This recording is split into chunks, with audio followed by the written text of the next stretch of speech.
Kurta sets మేము ముందుకు వచ్చేసాను. డిజైనర్ పీస్ మనకి చూసేయండి. ఓవరాల్గా టాప్ మనకి ఇలా వస్తుంది. M నుంచి XXL సైజ్ వరకు అవైలబుల్గా ఉంది. యోగ్ పార్ట్లో డిజైన్ చూసేయండి ఎంత బాగుందో. డీటెయిలింగ్ అనేది కూడా మనకి ఇదంతా థ్రెడ్ వర్కేనండి. మనకి ఇదంతా థ్రెడ్ వర్క్ విత్ మనకి చిన్న చిన్న చమ్కీస్ వచ్చేసాయి, ఏది ఊడిపోవు అన్నట్టు. అండ్ హ్యాండ్స్కి కూడా మనకి డిజైన్ వచ్చింది, 3/4 ఓపెన్ హ్యాండ్స్ వచ్చేసి.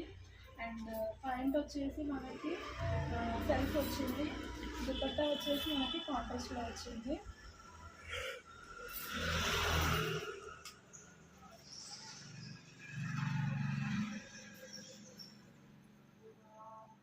ఇలా వచ్చింది ఓవరాల్. ఇది లుక్. కావాలనుకున్న వాళ్ళు ఆర్డర్ పెట్టుకోండి. Thank you for watching. Bye.